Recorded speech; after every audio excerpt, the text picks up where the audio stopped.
Naxçıvanda keçirilən sertifikasiya imtahanından sualların biri də oksigenlə bağlıdır, ozonun alınması ilə bağlıdır. Bizə deyir ki, oksigenin ozona çevrilməsi zamanı qabda oksigenin miqdarı 4 dəfə azalmışdır. 1 litrlik qabda baş verən reaksiyanın tarazlıq sabiti 1 olarsa, sonda qalan qaz qarışıq mol sayını hesablayın deyir. Belə bir sual olmalıdır. Burada fərqli şeylər də soruşa bilər.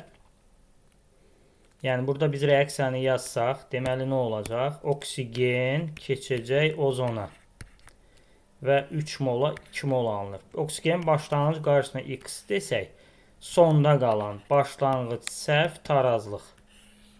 Deməli oksigenin sonda x-i 4 dəfə azaldanda 0,25x qalacaq burada. Deməli oksigenin 0,75x-i sərf olunacaq.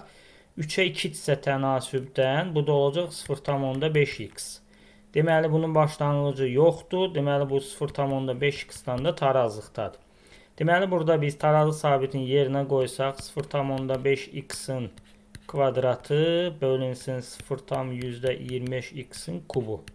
Bu da bərabərdir 1-ə. Buradan da eləyəcək, bunu da hesablayanda bu kvadrat 0,5x-dir. Buradan da hesablasaz x-imiz eləyəcək bizim 16. Yəni başlanğıcda oksigenimiz 16 moldur.